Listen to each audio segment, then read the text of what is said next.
Lumala ang diabetes dahil kulang sa magnesium. Nakaranas ng joint pain, arthritis, dahil kulang sa magnesium. May hypertension dahil hindi balanse ang magnesium sa katawan. Marami hindi nakakaalam tungkol sa masamang epekto ng kakulangan ng magnesium. Kaya nga ito tinawag na silent epidemic.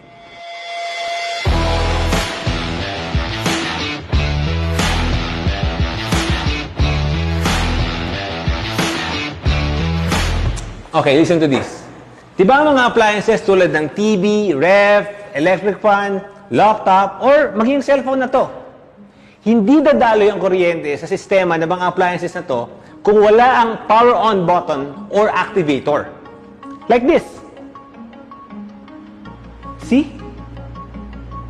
Yes, may power siya inside, but you need to activate that power first. Activator, power on. Tulad sa katawan ng tao, alam mo ba na ang magnesium ay nagsisilbing activator na siyang nagbubukas ng cells upang makapasok or ma-absorb ng ating katawan ang mga nutrients mula sa ating mga kinakain. Ang magnesium ay parang power on button na kailangan ng ating katawan upang ma-absorb or ma-activate ang mga nutrients tulad ng calcium, sodium, potassium, vitamin D, glutathione at marami pang iba. Ayon kay Dr. Caroline Dean, na author ng best-selling book na Magnesium Miracle, napakahalaga ng magnesium sa ating katawan. Dahil magnesium ang nag-handle sa 700 to 800 biochemical reactions sa ating katawan.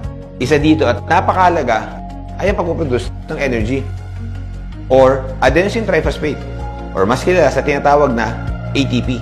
Tandaan, no magnesium, no energy.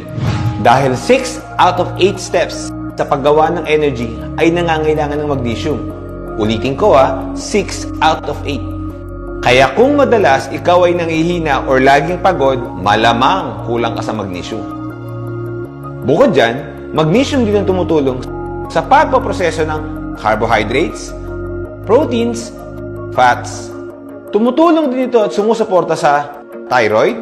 Nakakatulong din ito para maiwasan ng blood clot.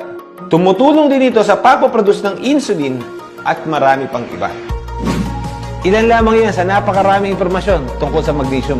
Kaya marami pa kayong dapat abangan sa mga susunod na episode ng show na ito. Baka hindi yung impormasyon ang makakuha mo dito. Baka dahil lang sa panonood ay mailigtas mo ang iyong kalusugan laban sa mga karamdaman o mailigtas mo ang iyong mga mahal sa buhay by just sharing this video. Muli, ako si Jason Ferrer, also known as Madman.